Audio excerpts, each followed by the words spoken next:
saya coba ngambil punya temannya ya, punya temannya yang saya kira sudah inilah ya, sudah selesai ya, walaupun mungkin hasil hitungannya nggak saya cek gitu ya, karena mungkin keterbatasan banyak yang harus dicek. Saya hanya coba eh, mengeceknya yang bagian-bagian penting, yang penting aja gitu ya. Jadi kalau prosesnya mungkin saya kira sudah sudah memenuhi lah gitu ya.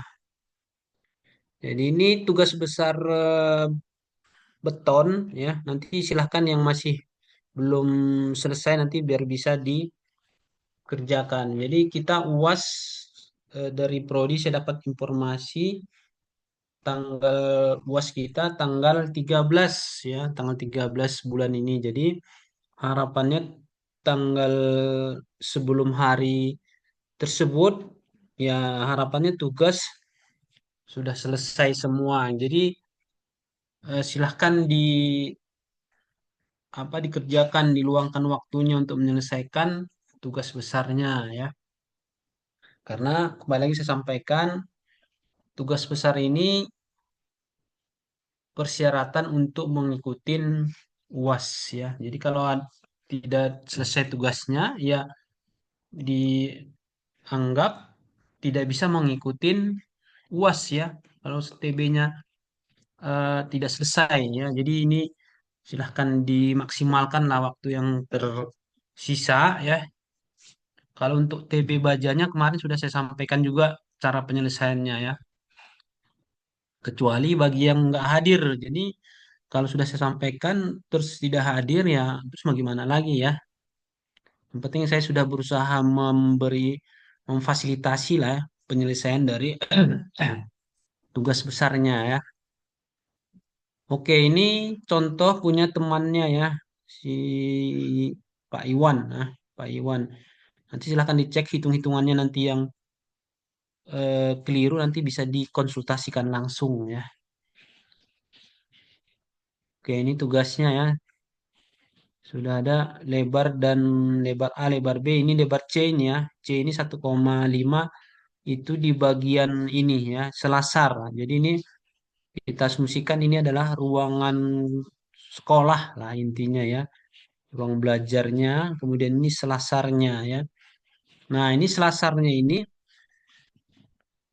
kita hitung dengan metode analisa penulangan satu arah penulangan ya. Karena apa? Karena lebar antara C atau LY dengan LX-nya itu sudah memenuhi syarat sebagai analisa plat satu arah ya.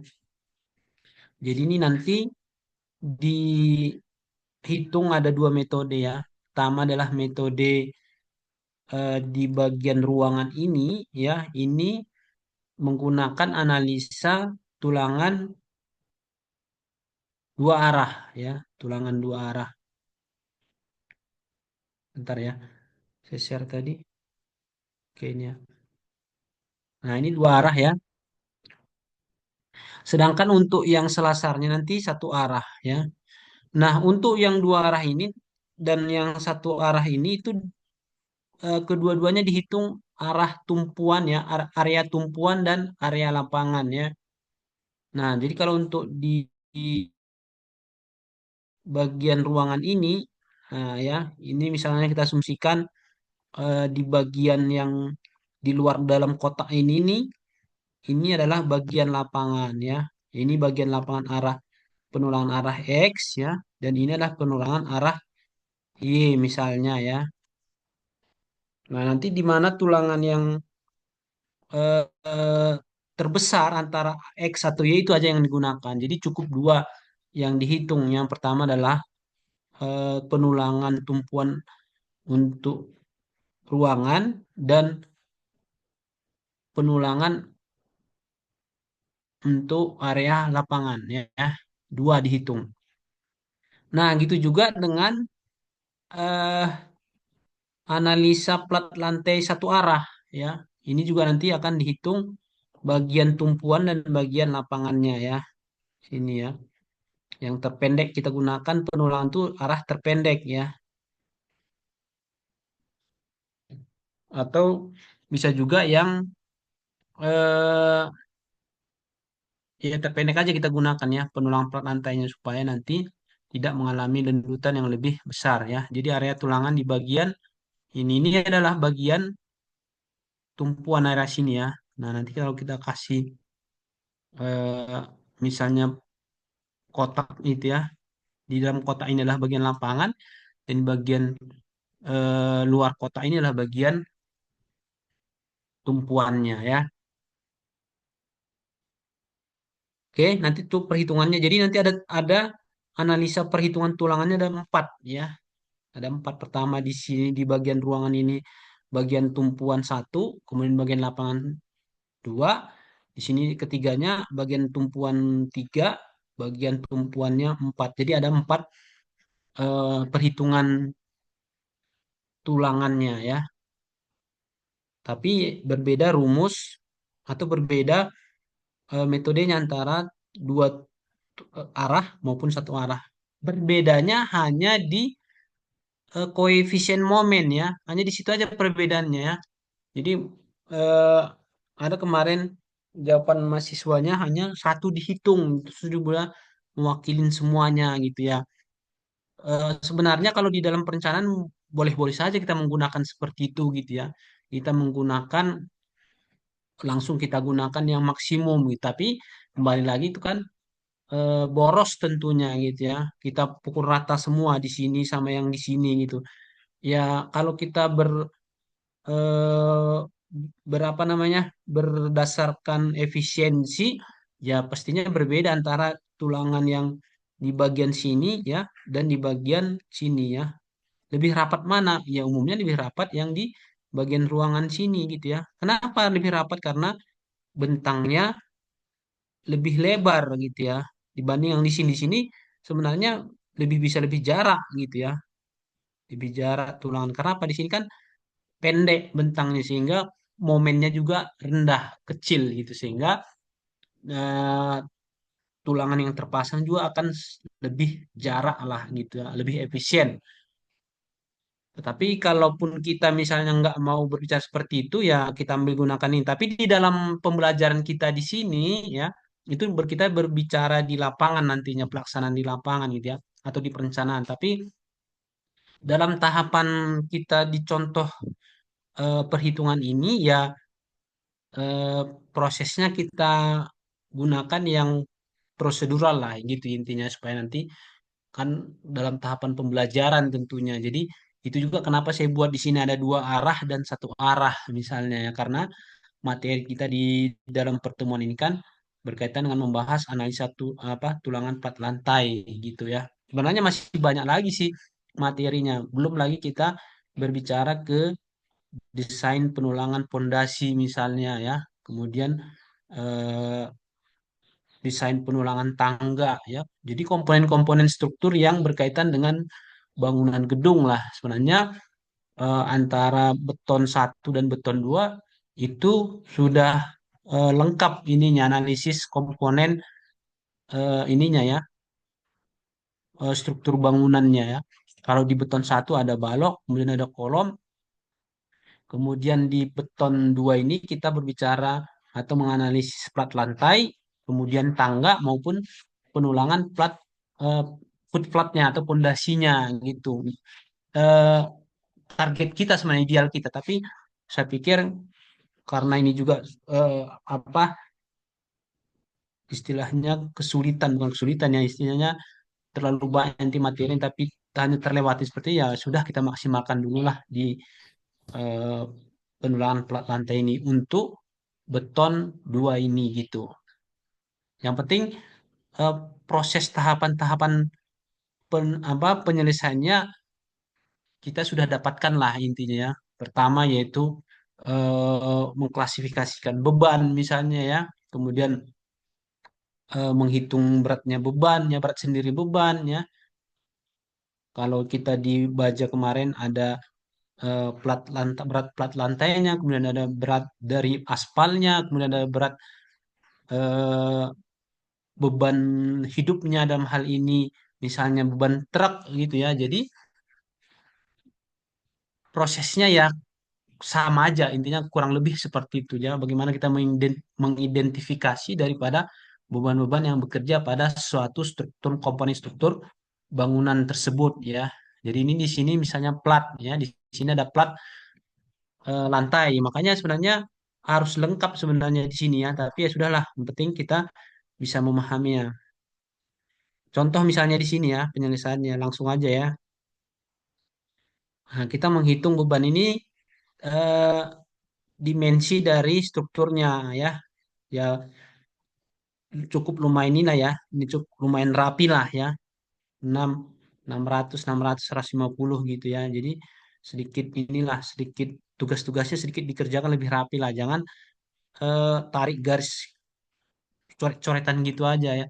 Kembali lagi saya sampaikan ya kita ini sudah masuk di jurusan teknik ya, teknik sipil apalagi di tengah-tengah masyarakat itu teknik sipil itu masih mereka menganggap kita arsitek, nah, gitu, tukang gambar gitu ya. Tetapi kalau kita lihat coret-coretan kita, gambar-gambar kita eh, apa kurang memenuhi standar gambar-gambar gitu, misalnya kan agak gimana gitu ya. Jadi ini sudah relatif rapi lah ininya ya, apa namanya eh, coret-coretannya gitu ya. Oke, kemudian kita menghitung dulu perhitungan plat lantai dua arah ya. Nah, ini untuk bagian ruangan ya. Sebenarnya materi ini sudah dibahas di PPT kita di PPT 2 ya, gitu ya. Nah, kemudian kita dulu untuk menentukan eh, tebal plat lantai kita bisa kita menggunakan tabel materi kita ya, yaitu nilai L per 27 ya. Ini ada tabel di slide yang pertama ya. Ini bisa kita jadikan sebagai dasar awal ya. Tapi kalau saya perhatikan dari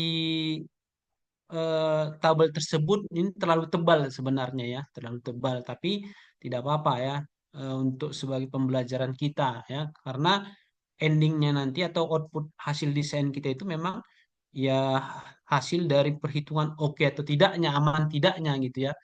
Ini hanya kita menentukan atau menetapkan tebal suatu plat lantai itu langkah awal lah gitu ya menentukannya. Bisa kita gunakan dari tabel ini ya. Apa namanya? Tabel yang sudah dimuat di ini di slide kita yang di pertama ya.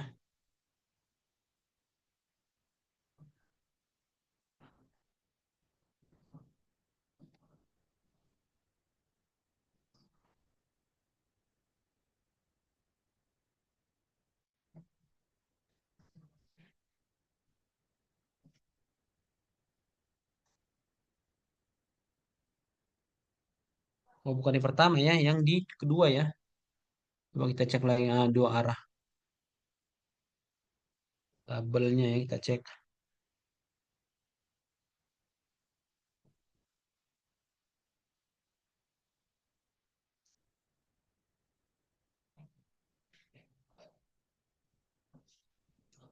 Mana ya? Tabel pertama tuh Yang kedua tadi Pak di halaman 3 Pak. yang kedua ya. Di halaman 3. Ah, itu Pak halaman 3 tuh. Ini tabel ininya ya, bukan tabel maksudnya tabel penentuan ini maksudnya ini Hamin ini ya. Penentuan ini sebenarnya penentuan awal aja sih ya. Bisa Kalau juga H sih kita ini ada tetapkan awal misalnya di yang pertama halaman 21 kalau nggak salah Pak. lantai satu arah ya. Iya, halaman dua puluh Nah ini satu. ya. Ah ya itu Nah ini ya. 19. Nah ini bisa kita gunakan awal. Tapi bisa juga kita tetapkan langsung. Misalnya kita tentukan 12 senti misalnya atau 15 senti gitu ya. Yang penting nanti hasil akhir perhitungan kita itu menentukan aman atau tidaknya gitu ya. Nah, tapi kalau untuk menentukan eh, terlebih dahulu aman, ya ini kita gunakan ya. Kalau kita perhatikan dari pengalaman ya, ini memang terlalu tebal. Kalau saya lihat ini terlalu tebal ya hasil dari eh, penentuan ini gitu ya. Karena memang di sini persyaratannya memang untuk menghindari lendutan maksimum sebenarnya ini ya. Kalau di lapangan itu ya, ini sebenarnya relatif tebal ya. Umumnya plat lantai itu ya 12 cm ya, bahkan maksimum itu sebenarnya 15 cm gitu ya. Kalau di sini kan sampai 25 cm ini sebenarnya kalau plat lantai dengan lebar 6 meter itu untuk ketebalan 25 cm itu ya relatif tebal sebenarnya ya. Tapi nggak apa-apa ini sebagai pembelajaran kita aja gitu ya. Oke, ini kita gunakan ya. Kemudian di sini ditetapkan nah ini juga dasar si apa Iwan apa namanya ini tadi Ali ya si Fahri ini nilai ini ditambah 2 senti ini lagi eh, dasarnya masih belum jelas ya tapi nggak apa-apa lah ini juga saya ini kan ya saya okekan aja lah gitu intinya ya tapi ini untuk pembelajaran ini aja ya tapi ini sebenarnya tidak perlu lagi ditambah 2 senti gitu ya atau 2 mili nih ya. Yang penting di sini prosesnya bisa diinikan ya, bisa diterima lah gitu ya. Kemudian perhitungan pembebanan ya. Nah ini ya, berat sendiri plat. Ya ini sudah ya, sudah oke ya. Ini adalah berat jenis dari beton bertulang. Kemudian ini adalah ketebalan tadi ya. Kalau ukuran 6 kali 6 itu sebenarnya 15 ataupun 12 cm sebenarnya sudah cukup ya ketebalannya ya. Pengalaman di lapangan lah gitu. Itu juga sudah tidak terjadi lendutan sebenarnya, tapi nggak apa-apa ya. Kembali lagi nih hanya sebatas proses pembelajaran aja ya. Kemudian beban beban pasir. Nah, ini juga agak jarang dipasang ini ya. Di lantai dua itu 1 senti gitu ya, ditambah pasirnya. Ya mungkin untuk menaikkan elevasi kalau kita tahu kan di lapangan tuh kadang antara apalagi bangunannya agak luas misalnya kan bagian ujung dan ujung ini elevasinya agak mereng misalnya ya sehingga untuk mengambil kerataan dari plat lantai itu bisa jadi dia ditambah pasir misalnya ya ketebalan di beberapa titik yang terendah itu ditambahin pasir. Kalau kita menggunakan eh, semuanya beton tumbuk mungkin dari segi finansialnya ataupun efisiensinya mungkin ya agak boros agak banyak nanti kosnya gitu ya sehingga di lapangan itu biasanya dipasang solusi pasir gitu ya sebenarnya eh, kurang ini juga sih ya jarang gitu ya tergantung sebenarnya bagaimana tukang itu profesionalisme tukangnya gitu ya tapi nggak apa-apa ini sebagai tambahan beban aja yang penting beban kita itu tidak kurang itu sebenarnya ya. Yang dikhawatirkan itu di dalam analisa perencanaan itu tidak dimuat, tetapi di lapangan dimuat. Nah, ini yang agak riskan gitu ya, yang bisa jadi mengakibatkan beban bertambah gitu ya. Walaupun mungkin memang sudah diakomodir dari nilai ini koefisien tadi 1,2D gitu ya. Sebenarnya itu fungsi dari 20% dinaikkan dari beban rencana tadi itu ya 1,2D beban mati kan.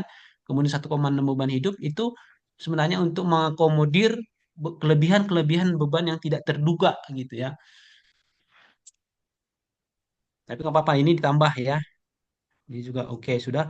Kemudian spasi ya. Spasi ini adalah berat dari campuran ya. 22 kilogram per kalau satuannya kubik boleh ya. Tapi kalau satuannya per lapis per sentimeter juga boleh ya 0, ini. Kemudian berat keramik. Nah, ini juga berat keramik nanti kalau di dalam perencanaan itu mestinya dilampirkan referensi ya, referensinya jenis apa gitu. Karena bisa jadi 30-30 dengan merek marmer misalnya atau keramik biasa itu jauh berbeda beratnya ya. Makanya nanti harus lebih jelas ya. Tapi ini sebagai contoh perhitungan aja ya. Oke, lanjut kemudian di jumlah inilah beban mati ya atau beban tetap ya. Kemudian eh, beban untuk ruang kelas ini kita lihat ya untuk beban hidup ya. Beban hidup dicek lagi nanti standar peraturan pembebanan ya untuk ruang kelas itu berat hidupnya per meter berapa. Nah, ini 2,5 ini sudah pas lah ya untuk ruang kelas ya. Kemudian kita menghitung kombinasi ya. Nah, ini 1,2 beban mati tambah 1,6 D ya. Ini yang saya katakan tadi itu sebenarnya ini mengakomodir kelebihan-kelebihan beban yang tidak terduga ya. Ini 20% dinaikin kan.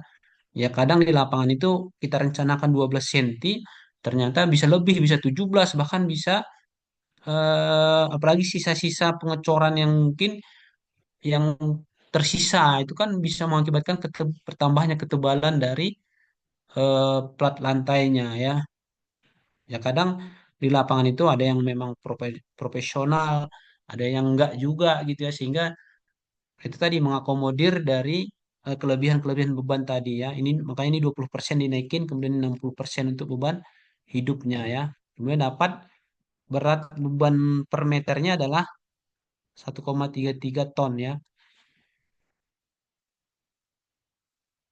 Nah, selanjutnya kita menghitung berat ini ya, berat momennya, bukan nilai berat ya, tapi nilai momen gaya-gaya dalamnya ya.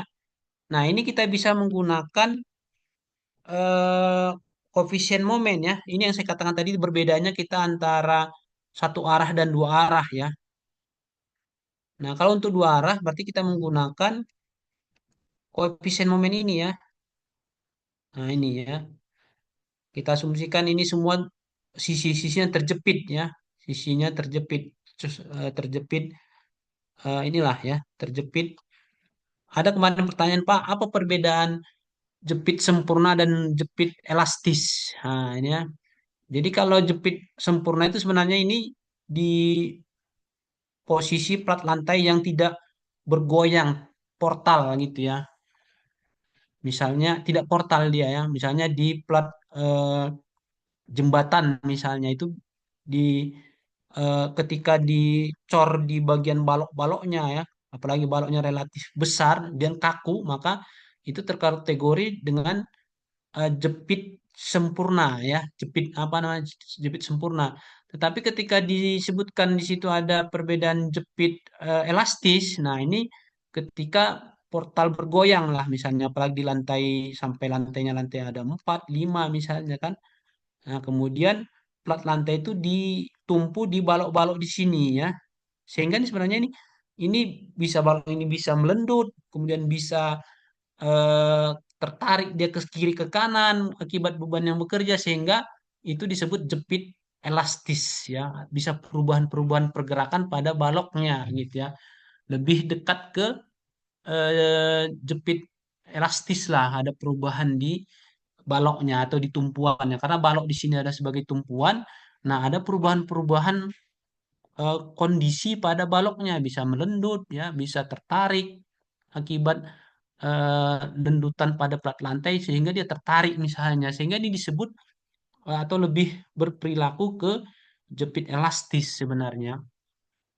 Nah, bagaimana kalau kita misalnya menganalisa secara manual ya mengikuti ya itu tadi ya eh, jepit yang elastis lah gitu. Kalaupun ada nanti di dalam koefisiennya itu disebutkan ada perbedaan antara jepit elastis atau jepit sempurna ya. Tapi kalau kita menganalisis misalnya di aplikasi SAP ya langsung diplot aja di yang di eh, portalnya langsung sehingga nanti si aplikasi akan menghitung berapa momen yang benar-benar terjadi pada plat lantainya gitu ya. Oke, ini kita contoh ya. Kita contohkan di sini di punya si Fahri tadi nih ya. Nah, ini perbandingan antara LY dan LX ya. Kita lihat ya di sini tadi contoh soalnya LX-nya 6 dan 6 ya. LY dan LY 6. Berarti dia nilainya satu ya. Satu. Nah, kita cek untuk mendapatkan koefisien momennya tadi ya, nilai satu yang ini ya. Ini CLX berarti koefisien untuk lapangan arah X ya. Kemudian CLY ini 21 ini yaitu koefisien arah Y ya, lapangan arah Y ini T ini itu tumpuan maksudnya ya. Jadi kita lihat di ini tadi ya. Nah, ini dia di angka satu. Nah, ini ya, perbandingan antar LY dan LX ya.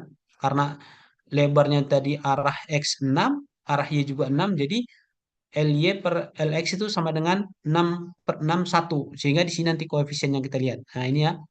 Nah, ini 21, kemudian 21 dan 52 ya. Nanti dilihat masing-masing kalau nanti formula LY dan LX-nya itu misalnya 1,2 digunakan yang di sini gitu ya. Atau sebaliknya Pak, kalau gimana kalau nggak ada misalnya 1,25 Pak. Nah, berarti ini di interpolasi antara nilai 1,2 dan 1,3 ini ya. Nah, ini nanti misalnya berarti tinggal jumlah aja 28 tambah 31 kemudian dibagi 2 ya. Kalau dia 2,25. Tapi kalau sudah mendekatin misalnya 1,21 ya mau nggak mau diinterpolasi. Kalau mau lebih detail ya. Tapi kalau untuk lebih praktis langsung sudah dijumlahkan aja bagi 2 misalnya ya. Rata-rata dari antara 28 dan 31 ini. Oke, ini 21, 21 dan 52 ya. Kita cek lagi nanti punya si Fahri tadi. Nah, ini ya, dapat 21, 21 dan 52 ya. Nah, jadi koefisien punya dia sudah pengambilan sudah tepat ya. Kemudian kita menghitung rumus, masukin rumus untuk mencari nilai momennya yaitu 0,021 kali Q ultimate-nya tadi ya yang sudah dikalikan kombinasi tadi, kemudian dikali LX ya. 0,021 kemudian 13 tadi dari Q-nya. Nah, dapatlah nilainya di sini adalah 1,005 ton. Ini untuk lapangan. Karena kebetulan dia sama antara lapangan arah X dan lapangan arah Y, ya sudah di hasilnya sama, tinggal ambil aja satu ya. Tapi jika nanti berbeda punya masing-masing ya, ya untuk lapangan nanti gunakan yang di terbesar ya. Gunakan atau ambil nilai yang terbesar antara lapangan arah X dan arah Y. Itu yang kita jadikan sebagai desain untuk kebutuhan tulangannya ya. Oke, kemudian kita menghitung tulangan arah lapangan. Nah, ini ya, dua arah tadi ya. Yang mana nanti untuk lapangan gunakan yang beban terbesar antara X atau Y. Nah, misalnya ini karena kebetulan sama, sudah ya dihitung ya. Nah, ini prosesnya sama ya.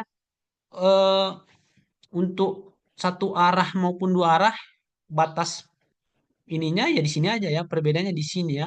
Nanti kalau untuk satu arah nanti ada koefisien tersendiri, tidak menggunakan tabel yang saya tunjukkan yang tadi ya. Oke, ini sudah data-data dari soal ya, FC-nya, kemudian FY-nya ya, sudah dapat. Kemudian nanti ini di dihitung ya.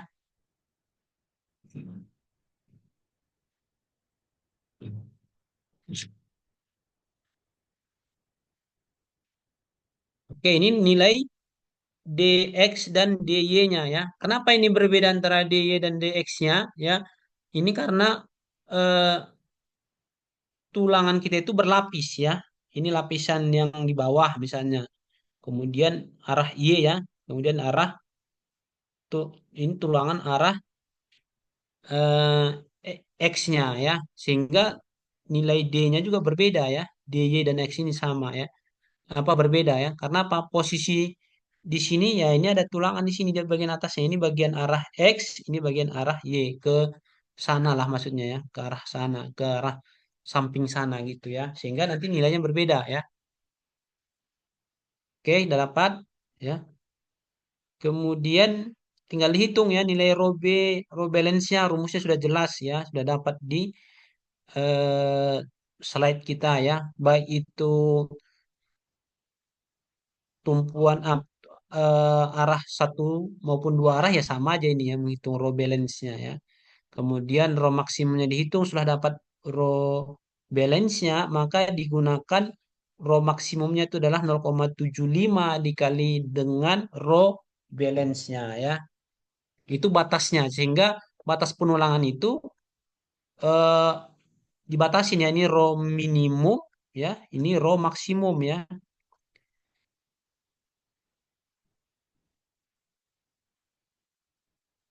Selanjutnya kita hitung nilai M dan Rn-nya itu untuk mendapatkan row perlunya ya. Rumusnya juga sudah jelas. Nah, setelah didapat nilai Rn dan nilai M-nya, kemudian dimasukin rumus baru dapat nilai row-nya ya. Row perlunya 0,009 di dalam contoh punya si Iwan ini ya. Nah, ternyata kalau kita bandingkan antara row perlu dan row minimumnya, dia nilainya lebih rendah dibanding row minimumnya ya. Kembali lagi saya sampaikan ini, kita akan menggunakan row minimum. Karena apa? Row ini dibatasin, kita harus menggunakan tulangan itu harus yang minimum gitu ya. Jangan nanti nilainya row ini lebih kecil kita gunakan yang ini. Karena apa? Ini tadi supaya menjamin bahwa desain tulangan kita atau desain beton bertulang kita itu masih berperilaku atau berprinsip ductile ya. Ductile ini penting yaitu untuk menghindari banyak korban jiwa lah ketika misalnya ada beban-beban yang berlebihan ya melewati beban maksimumnya kemudian terjadi keruntuhan pada strukturnya ya tidak secara tiba-tiba atau tidak getas ya sehingga ketika terjadi kegagalan struktur dia masih memberikan ciri-ciri akan mengalami kegagalan misalnya retak-retak seperti itu ya. Nah, untuk menjamin struktur kita berperilaku seperti itu maka ini tadi ya kita harus menggunakan raw minimum gitu ya sebagai acuannya. Jadi ini tidak boleh kurang. Jadi jumlah penulangan itu tidak boleh kurang dari raw minimum ya. Oke, di sini sudah dapat ya. Karena di sini nilai raw perlunya lebih kecil dibanding raw minimumnya, maka kita menggunakan raw minimum ya. Kemudian dilanjut dengan kebutuhan luas tulangan ya, yaitu di sini raw minimum yang kita gunakan dikali dengan lebar sampel atau lebar tinjauan kita ya, karena plat lantai itu kita tinjau hanya 1 meter ya. Nah, ini misalnya 6 meter tadi kan, lebar plat lantainya ya. Tapi dalam perhitungan ini kita tinjau hanya 1 meter aja gitu ya, sebagai perwakilan lah bahasanya itu ya, 1 meter. Nah, kita hitung berapa jumlah kebutuhan tulangan itu 1 meter di sini ya. Nah, nah di sini dapat luas tulangan yang diperlukan adalah 1428 ya. Sehingga nanti perlakuan kita di dalam 1 meter ini ya itu yang kita terapkan ke seluruh luasan dari plat lantai tadi 6 meter misalnya sepanjang 6 meter ini ya jaraknya yang kita gunakan ya jarak yang kita hitung di 1 meter ini ya makanya ini lebarnya yang kita tinjau hanya 1 meter ya atau 1000 mili ya. Oke ya ini dapat kebutuhan tulangan dalam 1 meter itu 1428 sekian sekian milimeter ya. Kemudian kita menggunakan diameter 10 mili ya. Kita gunakan diameter 10 mili ya. Berarti kita harus menggunakan karena diameter 10 mili ini kita hitung luasannya ya. Kita hitung luasan penampang 1 mili, 10 mili ya. Kalau sudah dapat nanti ini kita bagikan ya. Nah, berapa jumlahnya? Berarti itulah nanti yang kita gunakan. Nah, di sini luas penampang satu batang ya. Diameter 10 di sini dapat 78 ya. 78,57 milimeter persegi ya. Sedangkan kebutuhannya adalah 1428 ya. Kemudian kita hitung berapa kebutuhannya. Ini 19 buah ya. Nah, ini sebenarnya ini terlalu rapat ya. Dia 55 mili ya. Nah, solusinya apa? Biar lebih jarak ini maka bisa kita gunakan misalnya diameter jangan diameter 10 ya, tapi diameter misalnya 12. Maka nanti nilai penampangnya akan lebih besar. Tapi seperti ini juga boleh nggak apa-apa ya. Ini kalau kita menggunakan diameter ini pastinya jarak 55 mili ini ya tukangnya akan lebih banyak nanti tenaganya yang untuk merakit daripada tulangan plat lantainya ya. Tapi kalau kita buat agak jarang misalnya berarti tinggal kita perbesar dari diameter tulangannya ya yang ini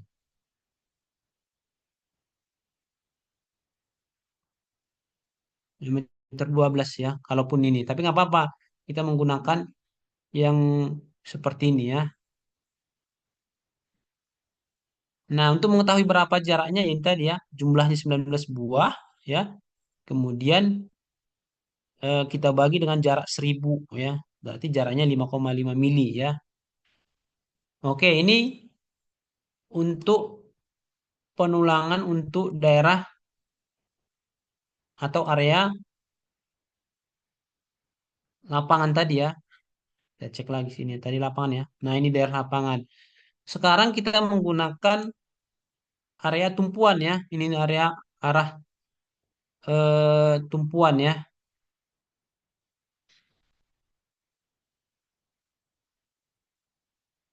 Oh, dia ini dihitungnya dua-dua ya.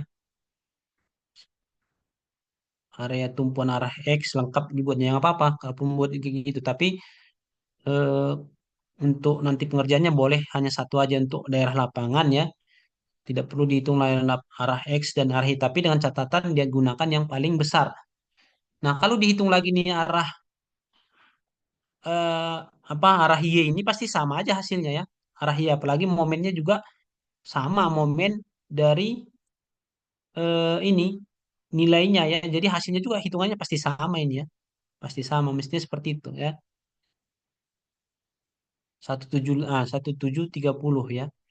Karena apa nilai momen di arah X dan arah Y ya sama. Kali berbeda bisa dihitung dua kali. Tapi kalau yang ini ya nggak apa-apa lah gitu ya. Walaupun sudah terlanjur dihitungnya ya. Kemudian arah tumpuan. Nah ini ya arah tumpuan arah X. Dia juga kayak sepertinya membedakan antara tumpuan arah Y dan arah X. Sebenarnya sama aja nilainya kan. Jadi tidak perlu dua kalinya ya. Cukup diambil nanti yang tumpuan satu, kemudian lapangan satu. Tapi nilai yang terbesar, yang maksimum ya. Oke, hasilnya sama ya. Sini sama, nilai sama ya. Nah, ini untuk bagian tulangan arah ruangan ya, di ruangan ya. Yang ini. Ya. Ini penulangan di bagian selasar ya, ini ya, satu arah tumpuan ya.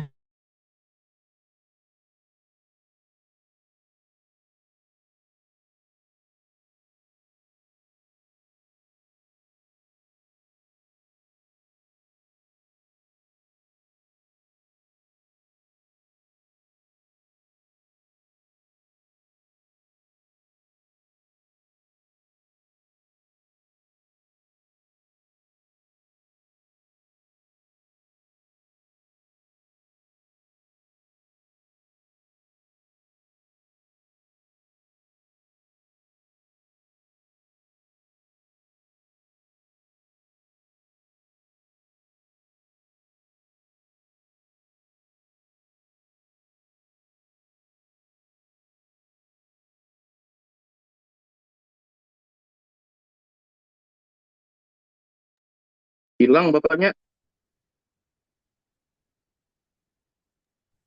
Habis bateraimu full drop.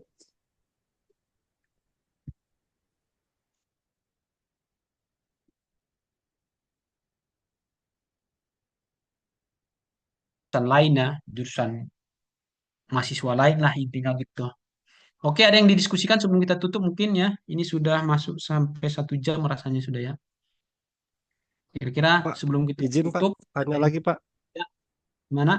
Yang terkait tumpuan Pak, saya masih bingung cara menentukan tumpuan tuh Pak, yang untuk jepit, jepit Hmm. sama ada menerus tadi tuh Pak. Oh Kan kalau ya. di dasar penentuan itu kan ada ada tumpuan, dua tumpuan, ada menerus. Hmm. Itu udah ini Pak, saya masih masih bingung dalam menentukan itu Pak. Oke, sebentar ya. Saya ambil tadi ini ada yang baru kayaknya absensinya kita perbaharui yang tadi pesertanya 15 ini sudah nambah jadi biar lebih absensinya lebih ini ya. Jadi 16 ini oke ya.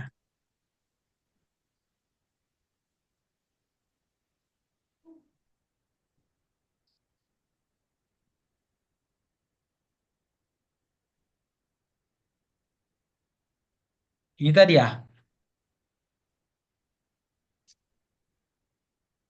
Iya Pak, ini. Kalau dilihat di ini Pak, lihat kalau ke denah misal itu Pak. Iya. Hmm. Nah, kalau idealnya ya sebenarnya untuk menerus ini ya kalau kita perhatikan eh, ini ada balok gitu ya. Ada balok ya. Tapi baloknya ini sebenarnya tidak ini apa? Tidak monolit lah bahasanya ya. Tapi sangat jarang ditemuin sebenarnya kalau kita di lapangan misalnya di eh, pekerjaan-pekerjaan plat lantai itu sebenarnya ini monolit ya, menyatu antara plat lantai dan balok dan plat ya, menerus. Tapi kalau yang menerus ini umumnya dia hanya sebagai tumpuan gitu ya. Misalnya di sini hanya dijepit, misalnya di sini hanya sebagai tumpuan apa roll lah gitu ibaratnya ya. Tapi sangat jarang sekali ditemuin di lapangan gitu ya. Karena di sini nggak ada lagi yang apa formulanya seperti itu ya jadinya ya sudah kita ngikutin yang inilah ya yang menerus ya langsung model yang seperti ini ya intinya gini ya. Nah padahal kalau yang kita lihat di lapangan itu kan ya ini sama posisinya yang ini dan yang ini kan. Nah dia menyatu umumnya ya. Sangat jarang sekali kita perhatikan plat lantai itu memang terpisah antara balok dan plat lantai gitu kan umumnya gitu ya. Terus, menyatu dia ini sangat jarang sekali itu ya tapi nggak apa-apa kita gunakan aja eh, kita asumsikan ini sebagai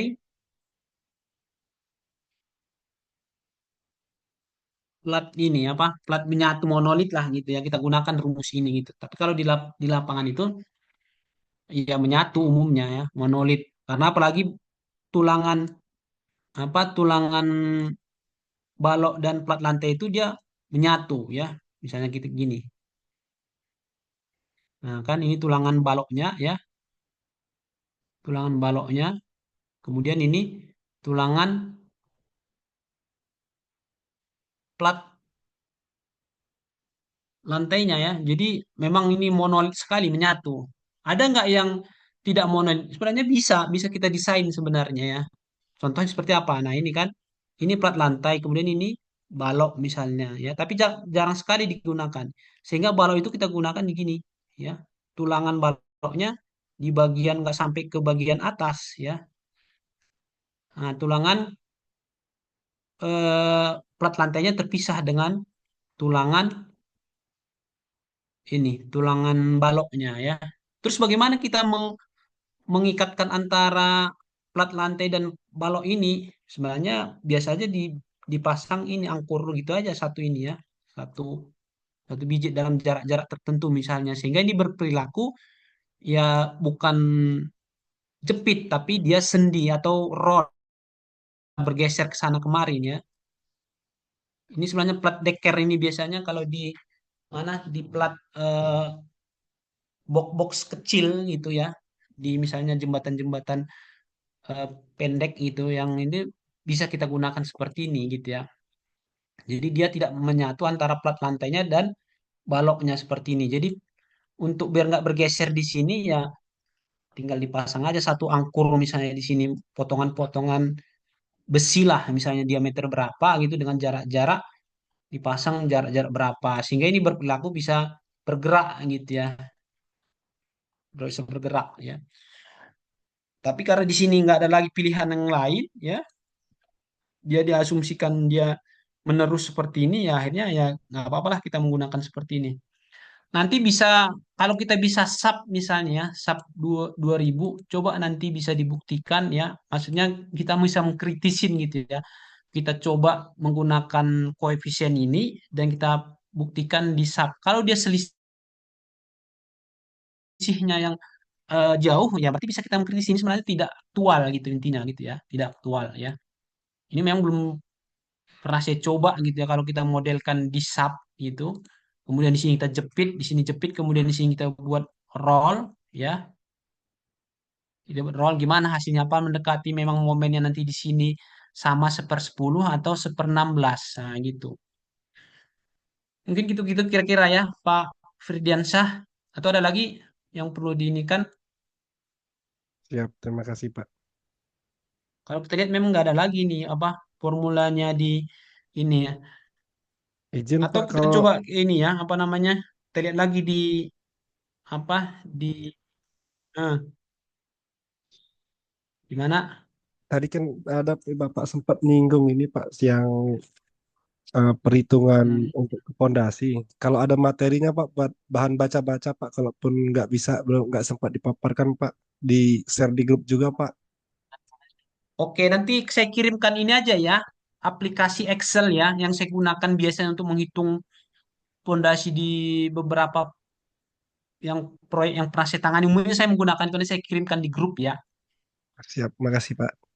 Nah, tinggal itu nanti aplikasinya, tinggal kita ngentri dimensinya, kemudian kita eh, input hasil pengujian tanah sondir ya, kemudian kita entry di rencana kita. Kalau dia misalnya menggunakan yang pancang. Nah, itu nanti saya kirimkan lah itu ya, biar bisa langsung dipelajarin pelan-pelan. Nanti bisa kita diskusi di luar apa? Di luar inilah ya, di luar eh, kuliah bisa lah ya. Kita selalu komunikasi ya. Nanti saya kirimkan ininya apa namanya? Softwarenya Excel ya. Dan insya Allah itu sudah teruji lah karena di beberapa proyek-proyek yang saya tangani ini saya menggunakan aplikasi tersebut ya yang saya kirimkan itu. Oke, nggak ada lagi. Ini juga ada nambah lagi satu orang lagi ya. Ini aja saya masukkan aja lagi absensi kita ya. Biar lebih lengkap lah. Oke, kalau nggak ada mungkin kita cukupnya sudah lebih 1 jam ya. Ini kita. Kita.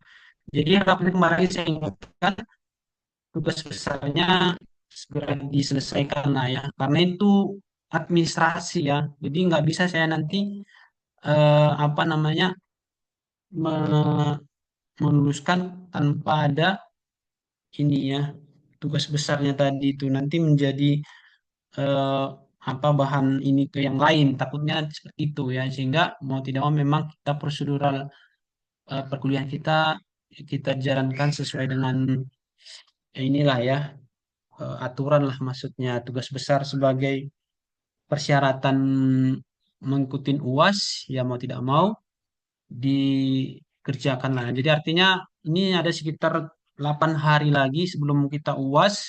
Jadi dimaksimalkan lah penyelesaian TB-nya ya, diberikan porsi waktu untuk perkuliahannya ya. Ya memang konsekuensi kita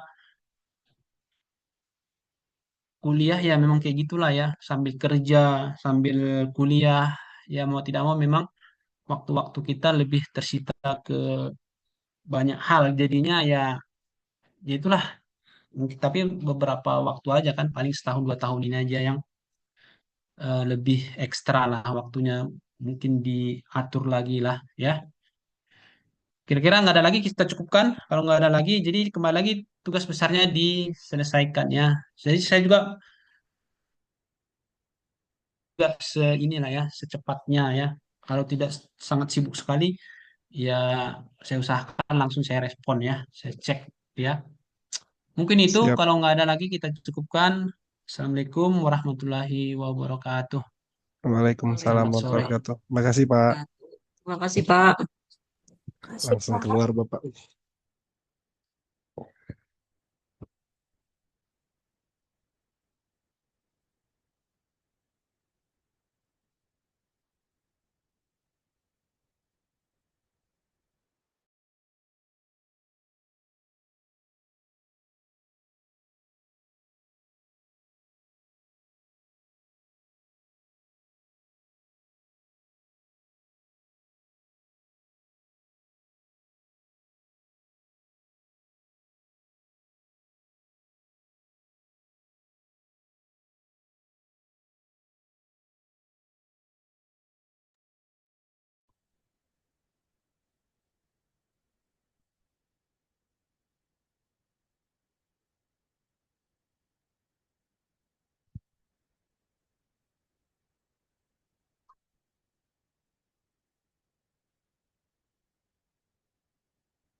Udah sampai mana Bu Novia? Udah mau selesai kah?